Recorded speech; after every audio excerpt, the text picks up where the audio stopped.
নাস্তিকরা এদেশের নারী নীতি প্রণয়ন করবে আর আমরা তার বিরুদ্ধে আন্দোলন করব, এটা হবে কেন? এটা 92% মুসলমানের দেশ না?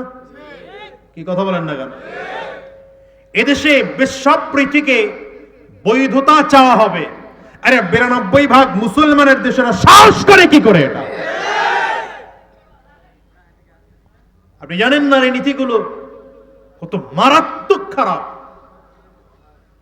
নারী নীতির মধ্যে তারা একটা প্রস্তাব পেশ করেছে, এটা আপনারা তো শুনতেছেন, এই একটা যে পতিতা যারা, পতিতাদের কি করতে হবে? লাইসেন্স দিতে হবে, স্বীকৃতি দিতে হবে। এটা তো একটা পয়েন্ট, মানে এরা শ্রমিক। কি কথা বলেন না? আমার কাছে এটা মনে হয় এমন যে একজন মানুষ চুরি করে,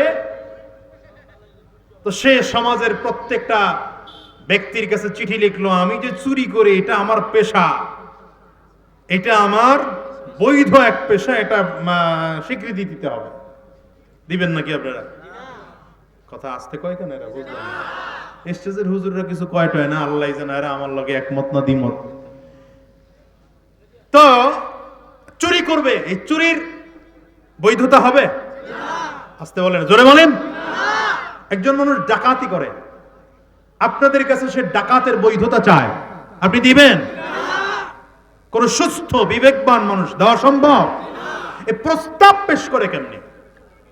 স্বীকৃতি দেওয়া না দেওয়া পরের বিষয়, এই প্রস্তাব কি করে পেশ হয় যে এদেশের পতিতাদেরকে নারী শ্রমিক বলতে হবে, আর যৌন শ্রমিক? আরে বেশ্যাবৃত্তি এটা কোনোদিন যৌন শ্রমিক হতে পারে না। কথা বলেন না কেন? নাপাক তো নাপাক, এটা কোনোদিন পাক হতে পারে না।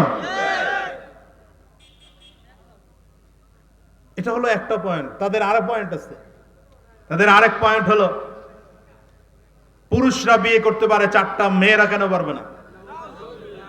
নাউজুবিল্লাহর এই পাওয়ার, এই পাওয়ার নিয়ে আবার ইসলাম চান? হ্যাঁ,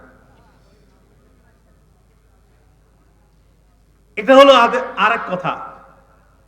এই বিষয়ে আলোচনা লম্বা, মুফতি সাঈদ আহমদ খুব ভালো আলোচনা করছেন আজকে। আমিও ভিন্ন দিকে যাইতে চাইছিলাম, ঢুকলাম এদিকে। একজন পুরুষ 4 বিয়ে করতে পারে, মেয়ে কেন পারবে না? হাজারো যুক্তি আছে, ছোট্ট একটা যুক্তি আপনি নেন। মনে করেন আপনাদের মধ্য থেকে একজন 4টা বিয়ে করছে। কয়টা বিয়ে করছে? শরীয়তে 4 বিয়ে জায়েজ আছে না নাই? কার জন্য জায়েজ? পুরুষের জন্য, ইনসাফ ওয়ালার জন্য। পুরুষ এবং যার মধ্যে ইনসাফ নাই ও 4 বিয়ে করা নাইজ নাই। ইনসাফ বলতে কি বুঝেন? ইনসাফ মানে হলো ঘরে বউ একটা আছে, এটারই খবর লয় না, আরেক জায়গায় গিয়া বেড়ার ফাঁকি দিয়ে আরেক ভাবিরে খুঁজে। কি কথা কন না কেন? ও যদি বিয়ে করতেছে, ওরে জুতা ফিটা দিয়ে শায়েস্তা করতে হবে। সে প্রথম বিবিকে সঠিক চালাতে পারতেছে, কিন্তু হ্যাঁ, তার শারীরিক ক্ষমতা ভালো আছে, অর্থ সম্পদ ভালো আছে, সে চাইলে আরো একজন মহিলার দায়িত্ব নিতে পারে। এবং যদি আরেকজন মহিলার দায়িত্ব নেয়, তাইলে প্রথম বিবির যাররা পরিমাণ বেইনসাফি তার সাথে হবে না।